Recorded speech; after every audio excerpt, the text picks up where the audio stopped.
Welcome back to Wooden Sticks. You are finding us today recording from the Aquarius Home Services studio. We are inching ever so close to the National Hockey League getting back together with training camp starting here in just a couple of weeks. I was out at the Minnesota State Fair with my daughters this week and had a chance to walk around the fairgrounds, including where the Wild are now located up on Machinery Hill, up near the hangar, which is a really cool place to hang out, take in some live music.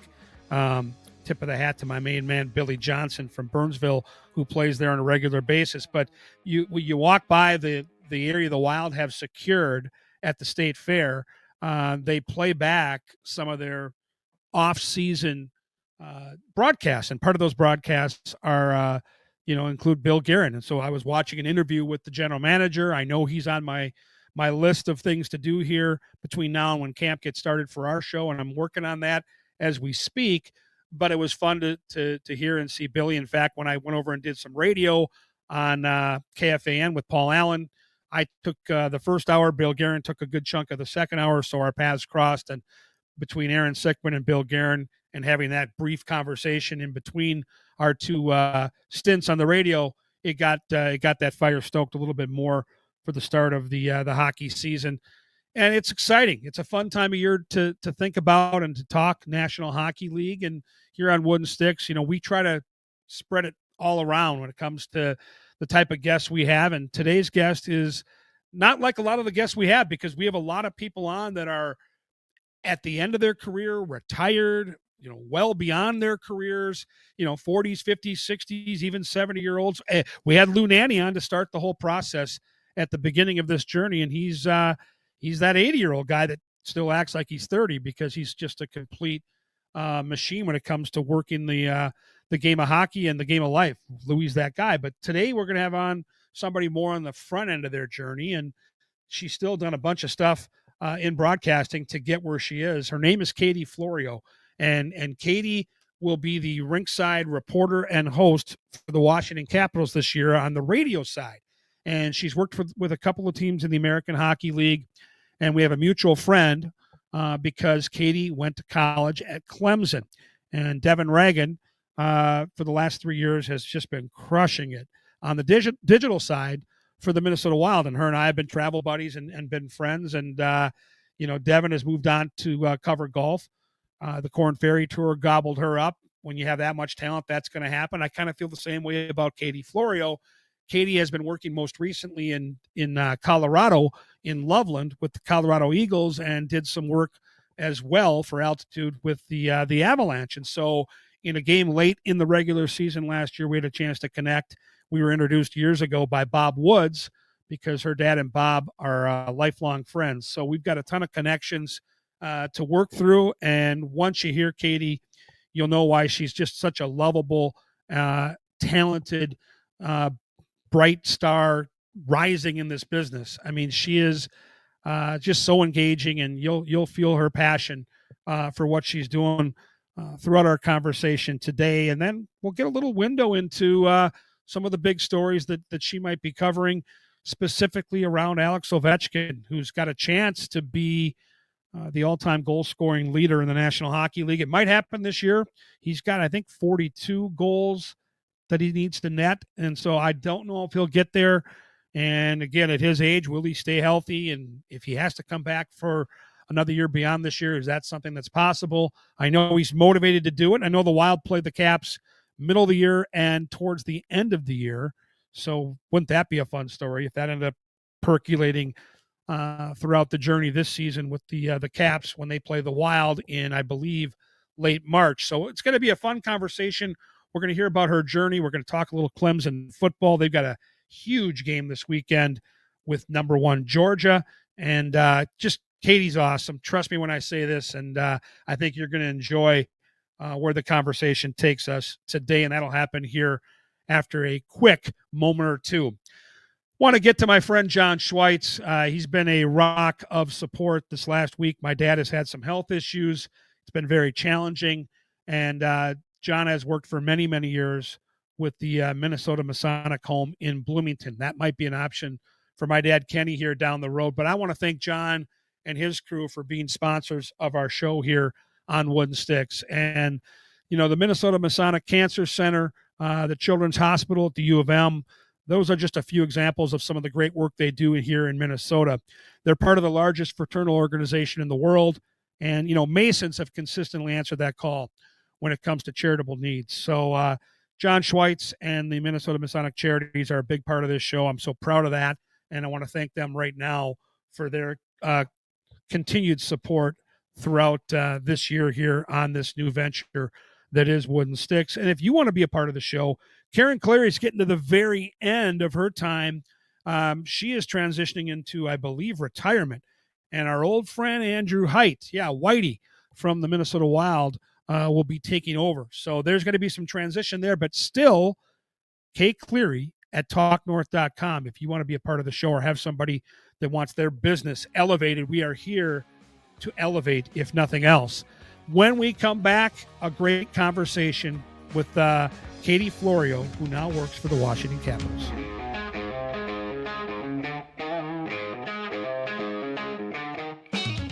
Welcome back to Wooden Sticks. We are recording today from the Aquarius Home Services studio. Very excited, as I mentioned in my open, to have on one of my counterparts. She is Katie Florio. I got to connect with her in Denver last year, but she is off to our nation's capital to work with the Washington Capitals. Katie, welcome to Wooden Sticks.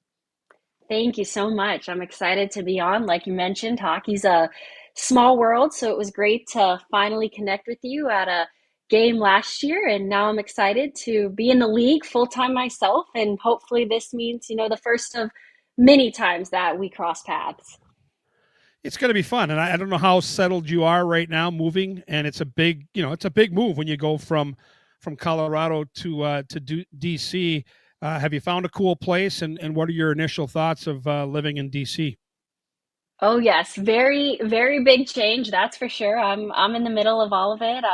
Definitely bittersweet. I can't complain when I looked out my balcony in northern Colorado every day to the Rocky Mountains, and now it's back to that city urban life. But I'm excited. I'm from the East Coast originally. Parents live in South Carolina, brother in North Carolina. So to be back within driving distance of them is really exciting, and I know my parents will definitely catch a lot of Caps games this year. But yes, I'm in the middle of everything right now. I don't start until about the second week in September. So as we speak, all of my stuff is somewhere on a semi truck in the middle of the country, driving back to the East Coast. So I'm at home base, which is my parents' house right now, for about another week, and then we will drive up. I did find an apartment in Northern Virginia, kind of near our practice rink. So I'm excited. I've been to DC, but it's been a while. So now I'm really looking forward to diving into everything, and obviously not just with the sports, but the history that's there as well, and obviously a thriving city with people from all over and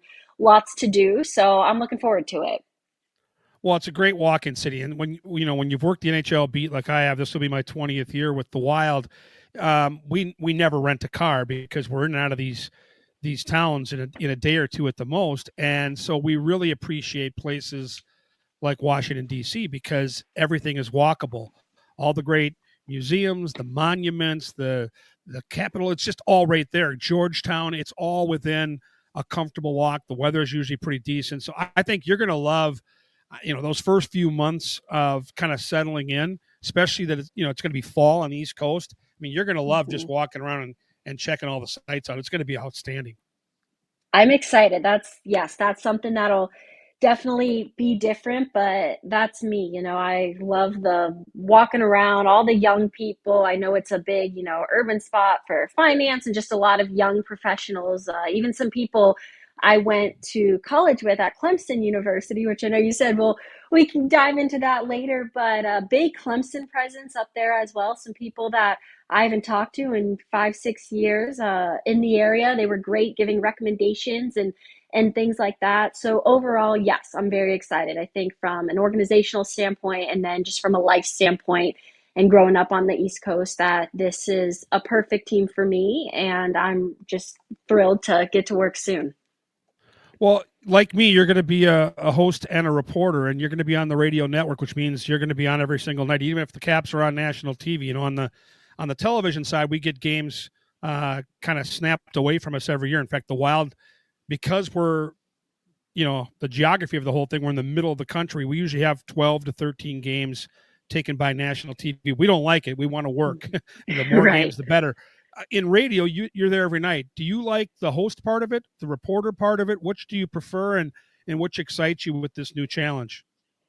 That's a good question, and it's kind of a vague answer, but I'm the type of person I need to be doing something and kind of have my hand in a little bit of everything in order to not necessarily get bored, but I think when you have, multiple different roles and things like that, it keeps you from getting complacent, it keeps you from, getting comfortable. And so I've always loved that ringside reporter type aspect because I love being in the action. I love coming off an exciting second period and bam, you're right there to talk to the player, to get his thoughts at the intermission interview and things like that.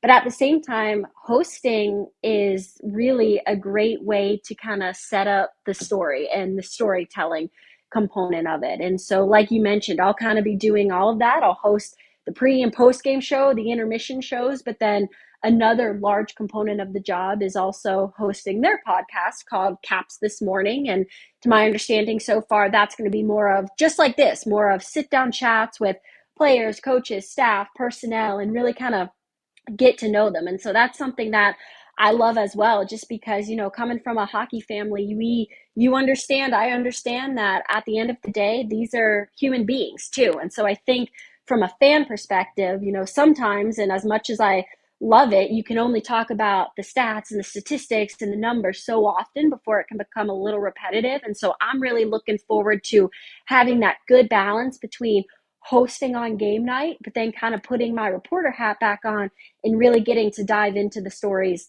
of the Capitals. Very cool. Now, you mentioned you're a Carolina girl. Let's go back, because on Wooden Sticks, we like to go, right back to the root of the whole thing, where it all started. As a little kid, what drew you to sports and then eventually hockey as part of your passion?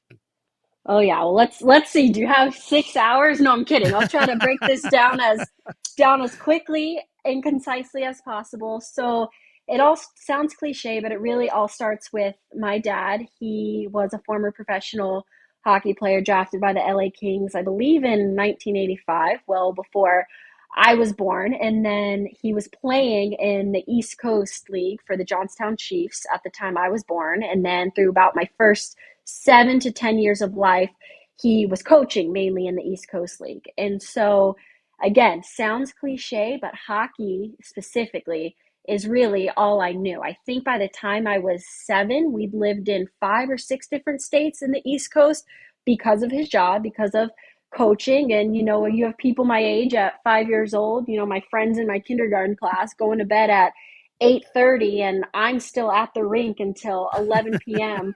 on a school night because that's all I ever know. And so it wasn't just, something like, oh, hockey that looks cool. I want to talk on TV. It really was a lifestyle. I was at the rink in morning with him, nighttime. My mom would take us to the games, things like that. And so it really was kind of in my blood. And then through his coaching career, we ended up, again, lots of different stops, kind of fast forward New York, Virginia, Pennsylvania. We get to South Carolina when I was about 8. He was coaching the PD Pride at the time.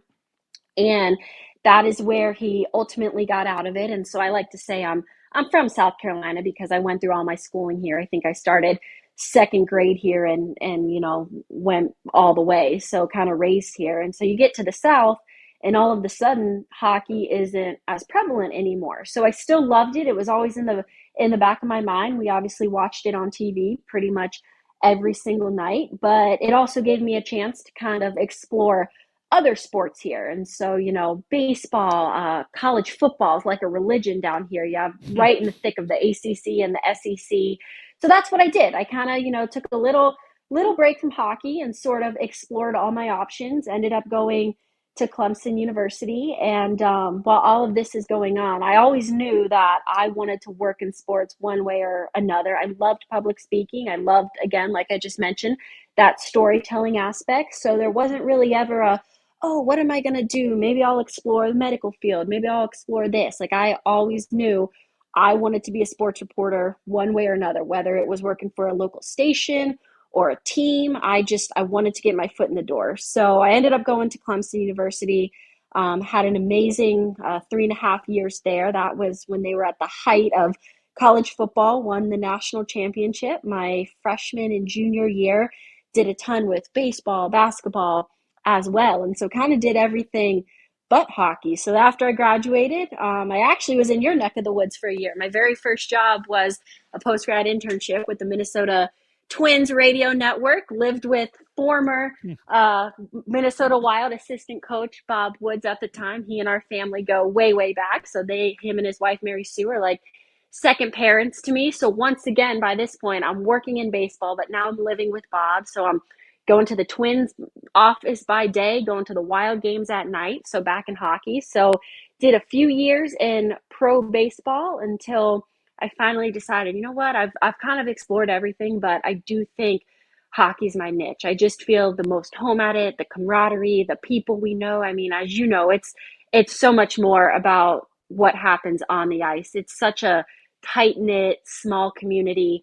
And I just always loved being a part of that. And so I was fortunate enough to kind of pivot from baseball to hockey about 4 years ago and worked with the Rockford Ice Hogs and the Colorado Eagles for the past few years in the AHL before I finally just got my chance full time with the Capitals. So again, that's kind of the very short version of how I've sort of gotten to where I am. But like I mentioned, I love all sports. Again, we just talked off camera. Super stoked that college football is back. My dad and I were just talking about, getting that back on the TV tonight and excited to dive into that. He's from Long Island, New York. So as I've been home the past 2 weeks, he has the Yankees on every single night, diehard Yankees fan. So we love it all. But hockey was just different in a sense of that's what I grew up around. It's truly in my blood. And I just feel like that's my passion. When I'm talking about hockey, it's not necessarily work per se. It's passion. And I'm absolutely, so thankful for every day that I get to go to the rink and do this as a job. You mentioned Bob Woods, and that's how you and I met. He introduced us Yes. years ago when you were working on that Twins gig, and Bob Woods is one of the coolest guys I've ever come in contact with in my time covering the league. We call him the Woods a cat. So, what was it like living with Bobby and his family? It had to be fun.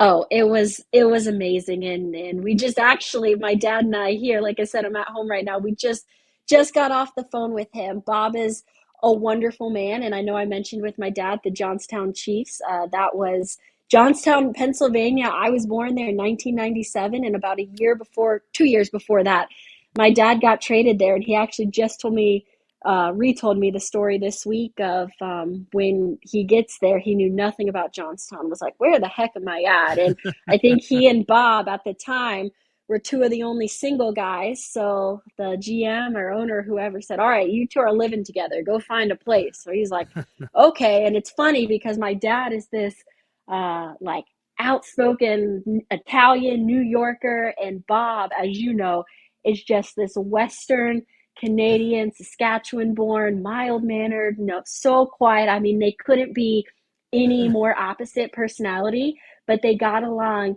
so well. And that's a friendship that, again, started by this point close to 35 years ago. Bob ended up being the best man at my parents' wedding. I then lived with them. And so it just goes back to how small the hockey world is. But oh, yeah, it was fun. I'm sure you know his wife, Mary Sue, and Yes. she is more like my dad. She is an Italian New Yorker. We always joke that if her and my dad married, they would have killed each other. But her and Bob are a perfect mix. So it was fun. They have two sons who are older than me. And again, they're kind of like older brothers. So that was, they kind of said I was their first daughter, second daughter. So it was fun to be with them. And Mary Sue was very happy to have a girl in the house. And like I mentioned, she and I were kind of, I think, at sometimes too chaotic for Bob. He's like, I'm going upstairs. You two sit down here and have girl talk. But as you know, he's a wonderful person. He has a wonderful family, and so it was so great that after all those years of, again, growing up with it, but I was so young at the time when my dad was still in it that I don't fully remember it. Then getting out of hockey for a while, but to come back. And I really think, I loved my time with the Twins and I loved baseball, but I do think that year with him in Minnesota was kind of a pivotal moment because, like I said, it sort of opened my eyes to not just the product on the ice, but how tight knit the camaraderie is in hockey. And I was fortunate enough to meet, all the coaches, Darby and Freddie and Dean at the time, and they just all welcomed me with open arms. And they'd have them over for dinner and stuff, so got to know them on a personal level, and they were all wonderful people, and it was just such a great group to be a part of. I'm looking forward to seeing Bobby. He's back in the league, obviously working in Seattle with the Kraken. So we'll both get a chance to connect with him. And you're right, he's a sweetheart of a guy. And opposites attract. That's why him and your dad were buddies. That's why he and his wife are probably a good, match. Because Yes. I think the other way, if both are the same, it like you said, it gets to be too much. And he's just got that low key, chill personality. He does, and you can tell that the players I know specifically focused on the defenseman there in Minnesota, and again, just the little bit I was around it, you can tell how much people look up to him. He's a great coach, but even me, I think I was 21, 22 when I lived with him, and obviously I have my parents who are wonderful and so supportive, and they were in South Carolina at the time, so I was kind of just graduated, just sort of figuring my way in life, and as you know, this career path, this career field that we chose is not for the weak. There's a lot of sacrifice that comes with it, especially when you're first starting out and just trying to get your feet wet. And so I definitely went through some highs and lows there, and he was wonderful. Again, he'd never had a girl, so I didn't know how he would be. It's very, very different. As you know, I think you have three daughters, so parenting a girl as opposed to a boy is much, much different. But he was wonderful, and I still, like I said, call him up to this day, talk to him like he's an uncle or a second dad. And so we're very thankful to have them in our life. And as you mentioned, I'm so excited that with Seattle, you'll see him again, I'll see him again, and that's what I love about the hockey world. Well, I think it's funny because I connect really well with women your age because I've got three daughters and my middle Yes. daughter is 27. So she's roughly your age. She's Devin Mm-hmm. Reagan's age. And for those that don't know Devin, she was an outstanding, amazing um, digital content provider for the Minnesota Wild the last 3 years. She's moved on to cover the Corn Ferry Tour on the golf side, but we became really good friends. And I now follow Clemson football because of my friendship with Devin. I call her Devonsky. And, Yes. we have that connection to you as well because you mentioned Clemson. I know there's a huge game this weekend. They take on number one Oh, Georgia. Do you get yes. a chance to watch that game Saturday morning?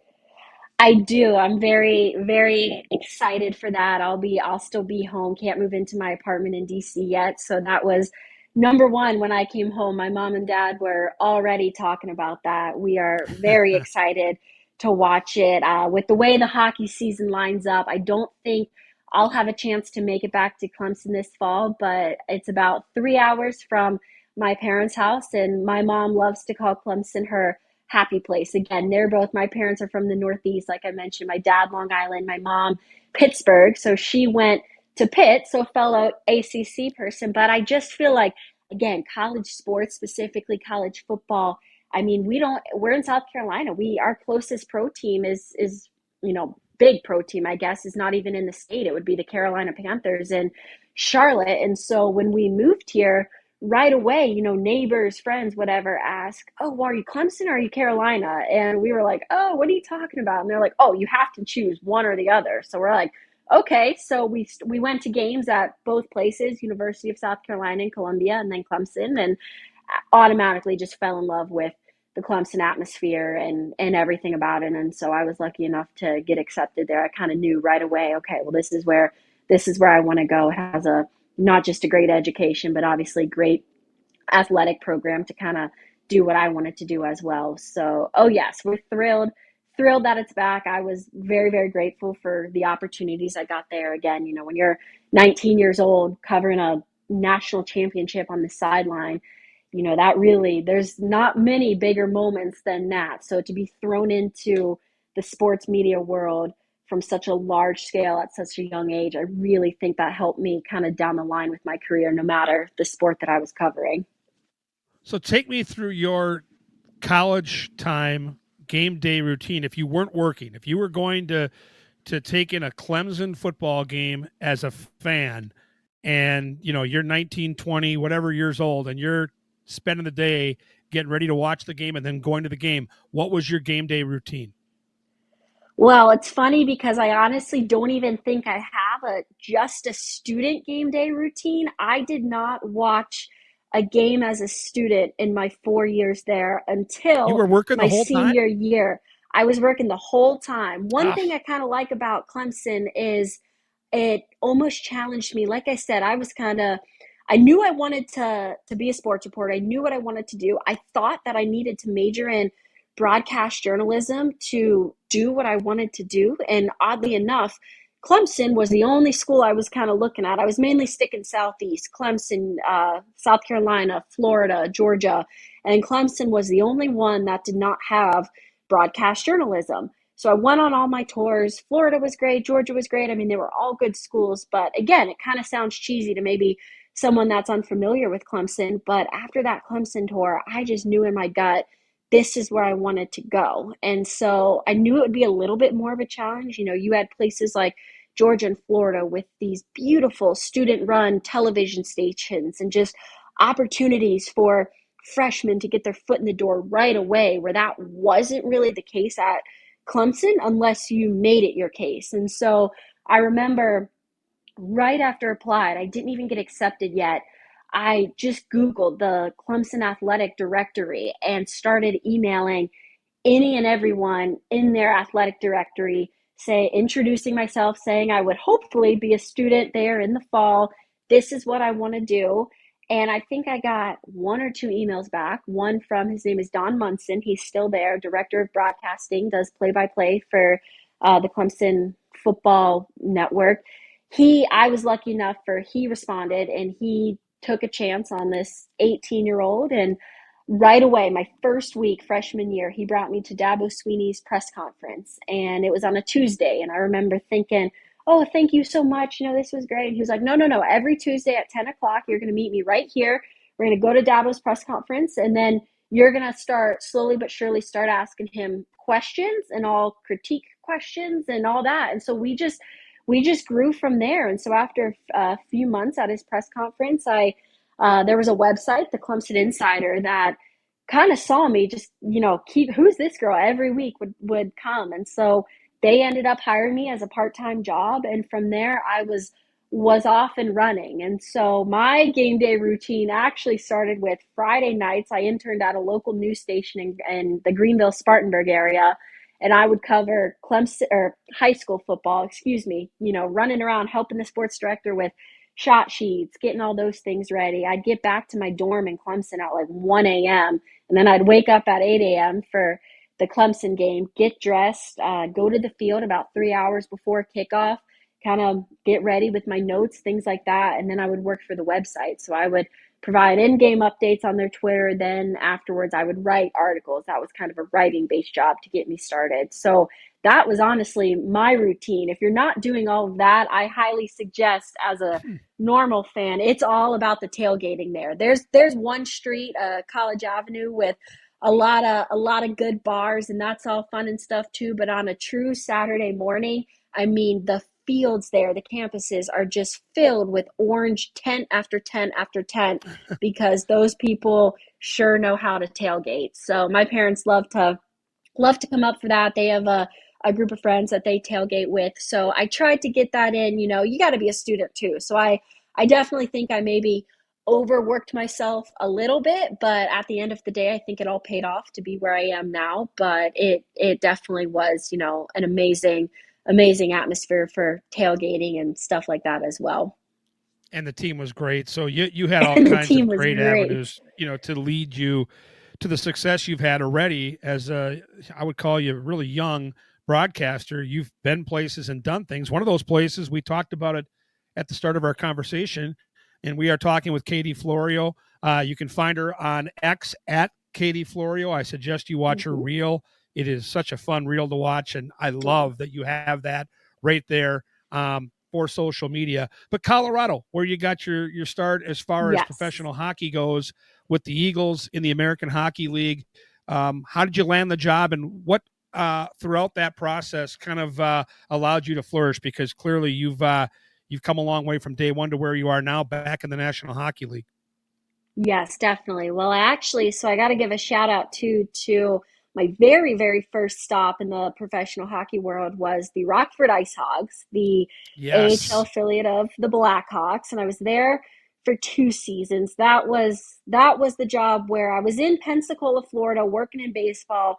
Loved the job, loved the city, the sunshine, the beach is right there, but that's kind of where in the back of my gut, I started getting that itch to get back in hockey. And so kind of started looking around, networking, and lo and behold, that's when I saw a job with the Ice Hogs as I think it was communications coordinator, but they were open for me doing more. So I kind of did it all, and I ended up getting that job and did it all in Rockford. And I at one point was doing communications and PR, also running social, had a small hand in community relations as well, and then really implemented the on-air stuff. They didn't really have that at that level there, but again, I'm thankful they were open to it. And so that's kind of where I started a pregame report. I would do intermission interviews with guys as soon as they came off the ice each period. Basically just, watch people on TV exactly like you, Kevin, and was like, that's what I want to do. So that's kind of, to the scale that I could. We obviously weren't on TV, but just for social media,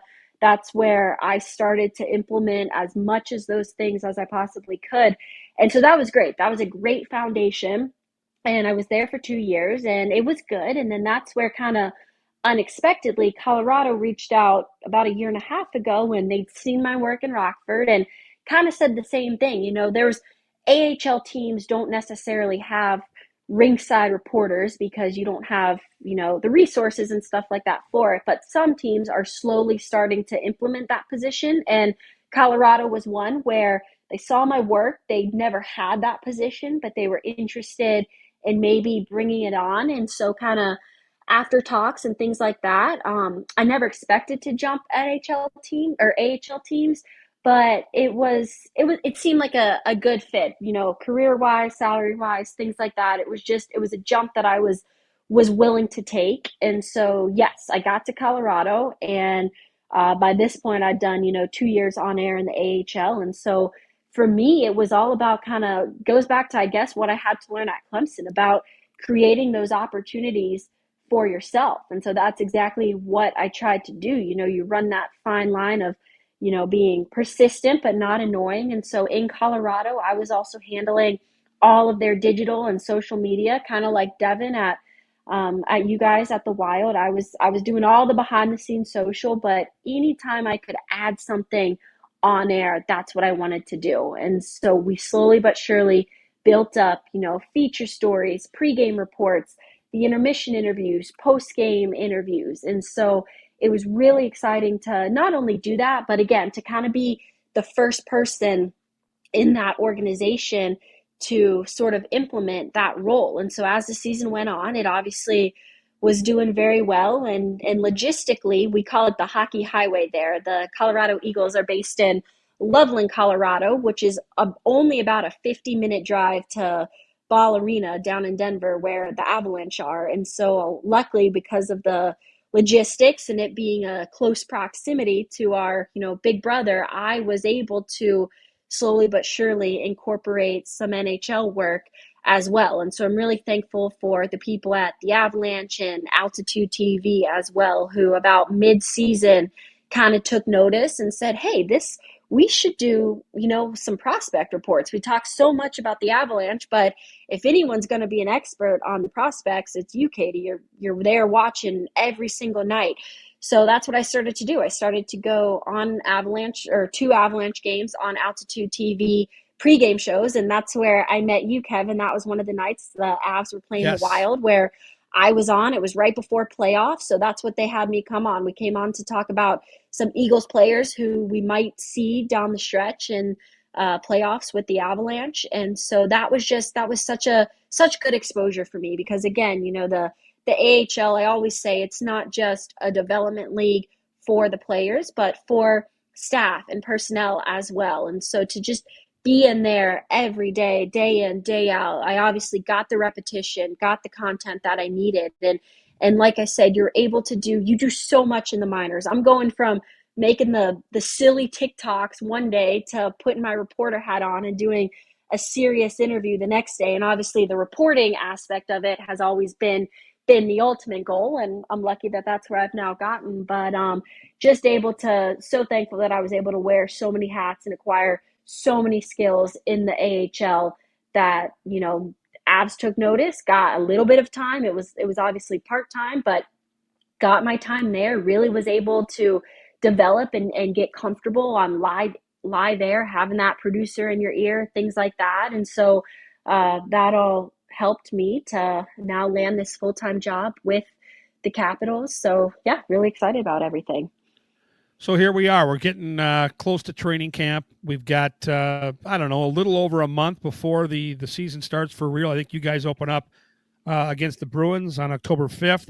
And I'm looking at your roster, and, a lot of the familiar names and faces that we've come to know and watch with the Capitals. And we'll get to Ovechkin and TJ Oshie here momentarily. But I got to tell you, my good buddy Brandon Duhaime lands in Washington with the Capitals, and he got some real national buzz last year because of the prank war throughout the Oh, year yes.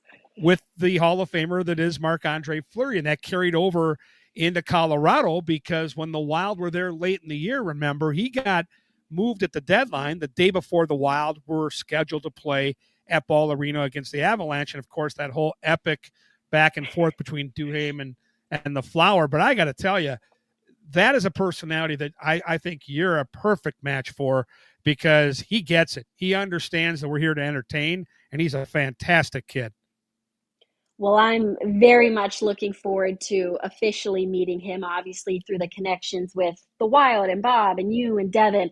I've seen him, and then him being traded at the end there to the Avalanche. I've seen him play in person so many times, and uh, I have heard, it's one thing for people to be talk about your play on ice and things like that, but yourself and then Devin as well. That's one of the first things she said to me was, "Oh my gosh, you are gonna love Duhaime. Yes. Not only is he going to do, whatever you ask from a media standpoint, but he's fun and he's entertaining with that." And I got to tell you, obviously have followed the Wild on social media for years just with all of our connections. And yes, if there was one thing that I'd see pop up on my Instagram feed, if it was the prank wars with him and Fleury, I was watching the whole video because that was just gold. And so then when he comes over to the Avs, I got to say, I think Marc-Andre got the last laugh with what he did to his car in the Avalanche parking lot. I Oof. mean, that was absolutely amazing. But it's funny, I was just talking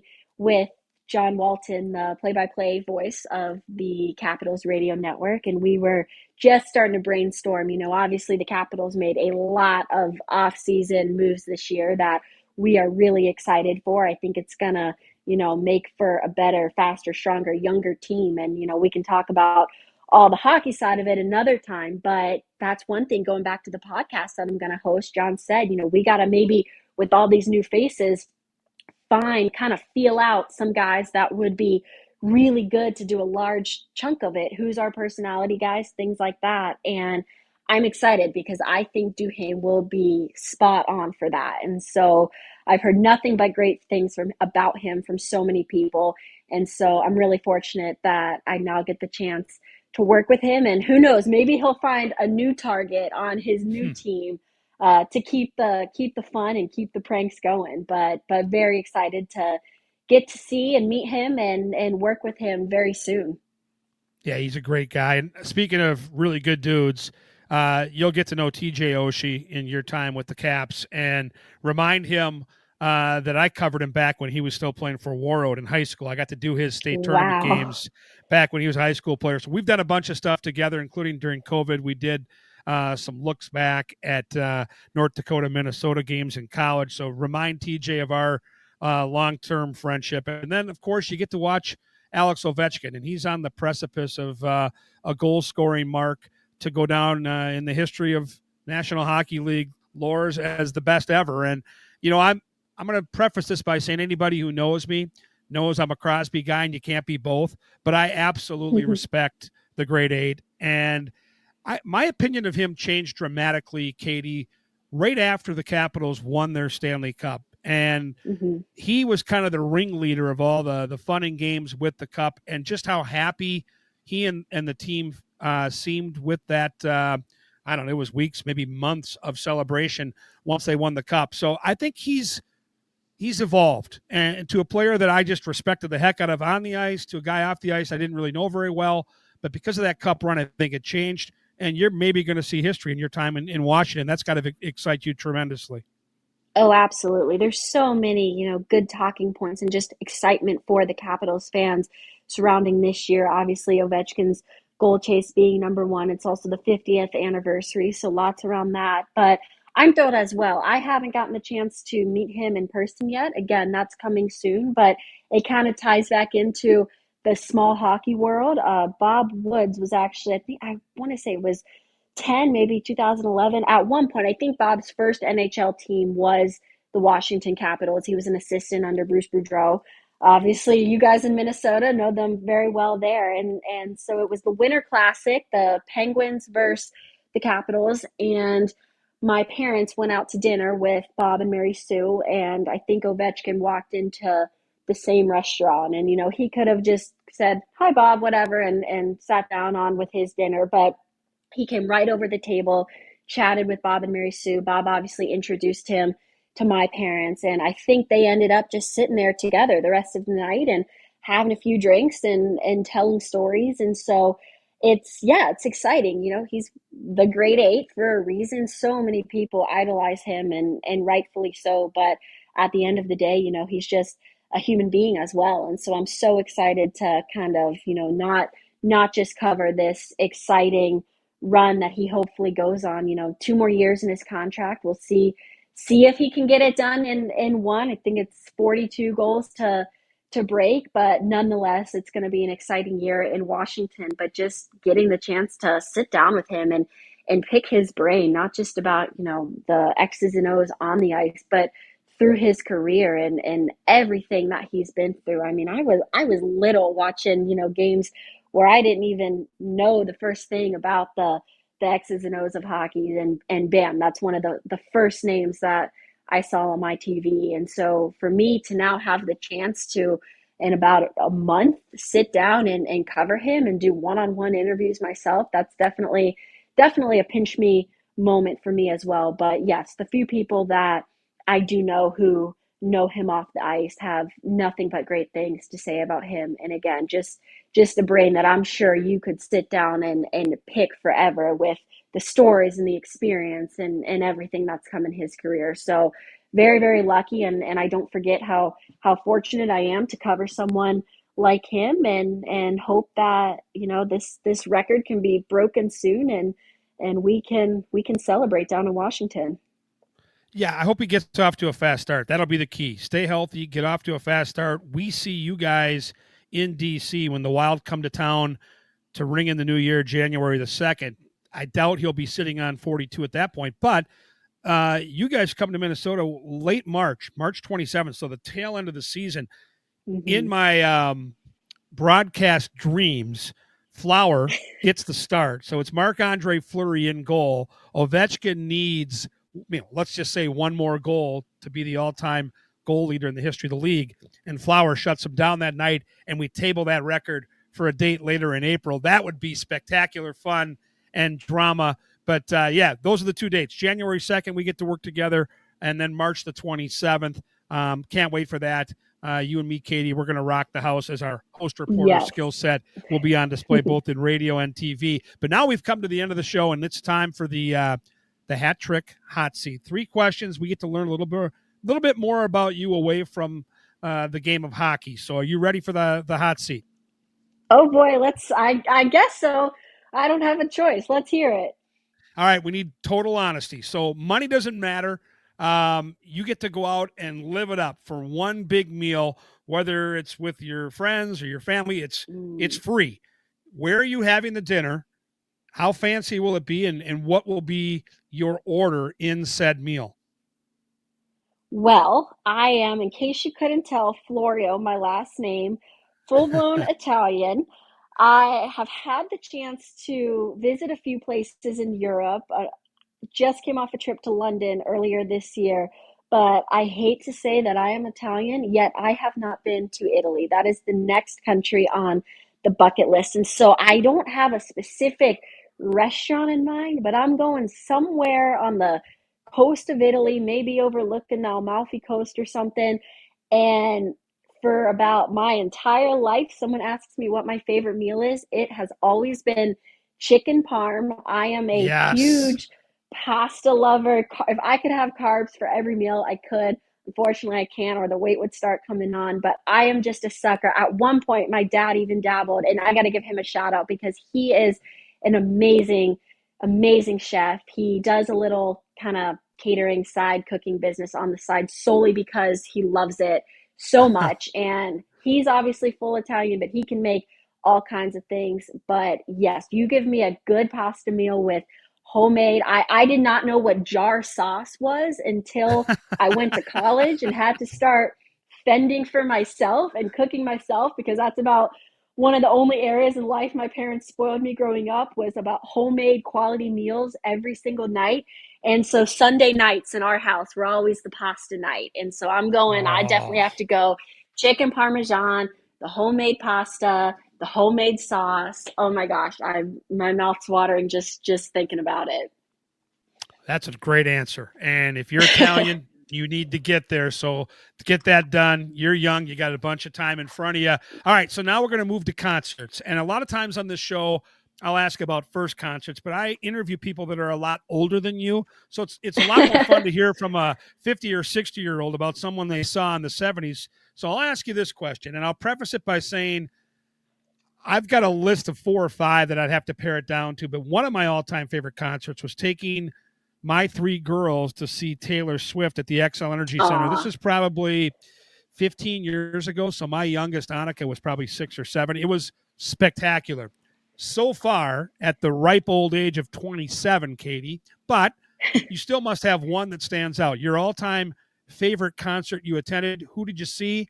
Where was it at? So my answer might actually be a little different because it's my favorite not because of who I saw. I was so lucky, and if I don't know if you've gotten a chance to do this yet, but anyone who is in Colorado, a bucket list item is seeing a Oh, concert at Red Rocks yes. Amphitheater. It Oh, doesn't matter who you see. And quick backstory behind this: this past, it was May. I want to say it was May 1st. The Eagles had just gotten eliminated from playoffs. So as you know, that playoff time, you can't make plans. You can't make life plans, entertainment plans, because you don't know where life's taking you. You don't know if you're doing hockey all the way until mid-June or if you're out in the first round. And so lo and behold, unfortunately, the Eagles were eliminated in the first round this year. So I think it was April 30th or something. It might have been the very next day.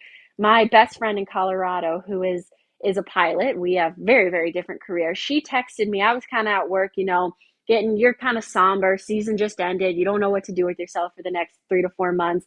And she's like, hey, Two Friends is playing at Red Rocks tonight. And I don't know if you've heard of Two Friends. When I texted my parents, hey, I'm going to Two Friends tonight, my dad, who I think is 57, was like, who the heck is Two Friends? They are a DJ group, and they take all the popular songs like on today's charts and things like that, and they turn them into like sort of dance house music remixes. And so, on a whim, about 2 hours before the concert, my best friend and I bought these Red Rock tickets to Two Friends, and we went very spur of the moment. And it, to this day, was one of my favorite nights in Colorado. Again, the venue itself makes it makes it your favorite concert. It does not matter who you are seeing. You can kind of see the Denver skyline. If you're at the very top of the amphitheater, you can see the Denver skyline, but then oh, you're surrounded by quite literally this beautiful red rock. And it's packed. It's amazing. It rained on us a little bit, which most people would be like, oh, that's miserable to be at a outdoor concert in the rain. but it just made the whole atmosphere even more fun. And again, with these two guys, this two friends group, they take all the songs. We knew all the songs, so it doesn't matter if it's a Taylor Swift. We're going from Taylor Swift songs to Bon Jovi songs. I mean, it Oh, is wow. absolutely, yeah, all over the place. And they're just taking them and kind of putting these fast, fun remixes on them. And so we literally danced the night away in one of the most amazing venues I have ever seen. What a great answer, Katie. What a Yes. fantastic answer that was. I don't know how you're going to top it, but the third part of the hat trick comes from this question, and it's an all-time movie question. So I'll reference it by saying I've got some dear friends, Missy and Brian, that have a place up in Walker. So a couple weekends ago, snuck up there. Actually, it was a Monday because racing had just concluded for the week at Canterbury, and their youngest, Anna, is a little younger than you, so probably early to mid 20s, and she had three of her Okay. girlfriends up there, and it was a rainy day at the cabin on the lake in Walker. So what are you going to do? And of course, we're going to pop on a movie. So they know that I'm obsessed with movies. I go to 2 or 3 movies a week. It's ridiculous, but that's what I do. And so they looked for a recommendation, and so I went to one of my all-time favorites. If you like romantic comedies, the movie is called, and it's before your time, you've probably never seen it, Notting Hill. And Hugh Grant and Julia Roberts are the main two in this movie. 2 of the 20 somethings had seen it and went crazy. 2 had not seen it and were like, oh my God, we have to see it. So we got to sit down and watch a movie I've seen literally over 100 times and see these 20 somethings, soak it in. And, again, when you have a movie that was released in the late 90s, there are some things that are just so different now, but the Mm-hmm. story's so good it doesn't matter.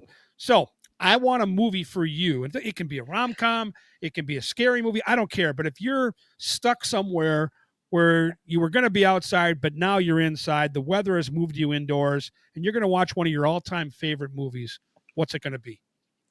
So you know what? It's funny. Final question. This might actually be where you stump me, and this might be where the only thing that you and I don't have in common, because I am the opposite of a movie person. I don't know what it is. I have never been in. I now TV show series I like. I don't know if it's I'm hyper or whatever, and I can't sit still through a whole 2 hour movie. But my friends will be like, "Oh, this movie. Have you seen this movie?" I'm like, "Nope." They're like, "Have you seen this?" I'm like, "Nope." They're like, what do you do? Live under a rock? But let me try to think. It has been What's that's the crazy. last You go movie to you two. went to? Maybe we could just go there. If you haven't seen that Oh many my movies, gosh, what's the I last movie you haven't. saw in a theater?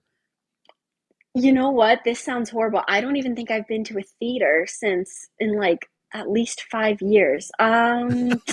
So I really like. It's maybe cheesy. I don't know. I really do. One movie I do remember seeing in theaters was The Blind Side. Oh, Sandra yeah. Bullock. Have you seen that Yes. one?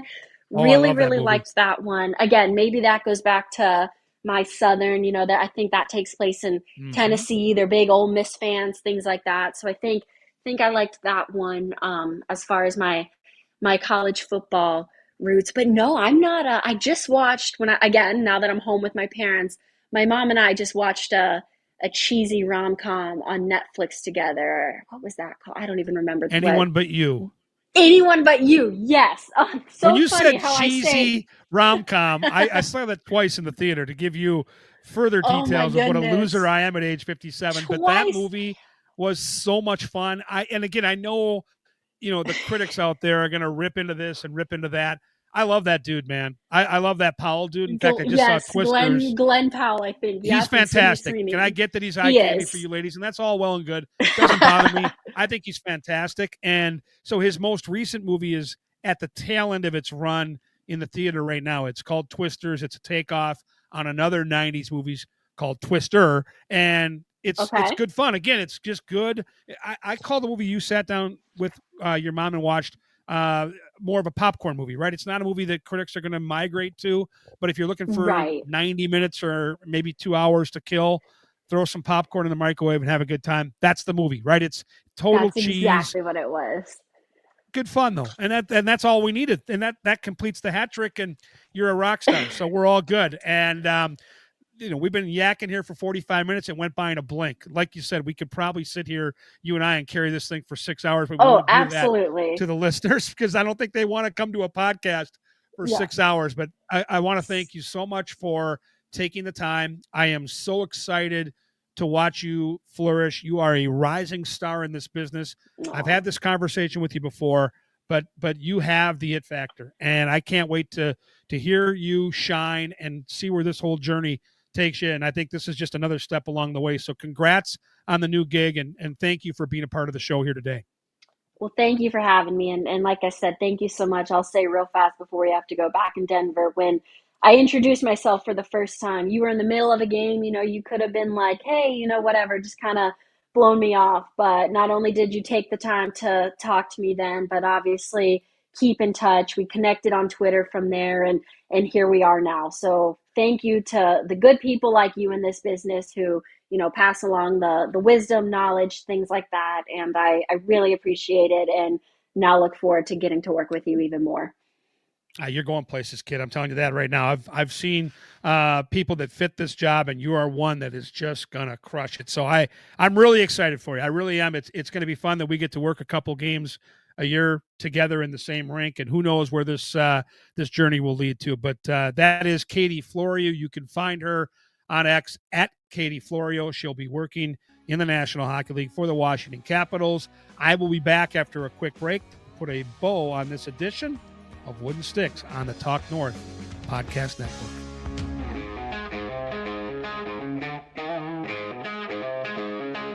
And we're back here on Wooden Sticks to put a bow on the show for another week. And as promised, Katie was just spectacular fun. I literally had a smile on my face from start to finish, and really needed that with the week that I've had with my dad.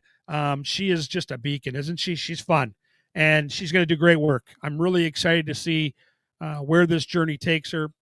She really does have the it factor. If you go to her social media profile, especially at X, at Katie Florio, and watch her reel, you can just feel the energy coming through in those videos.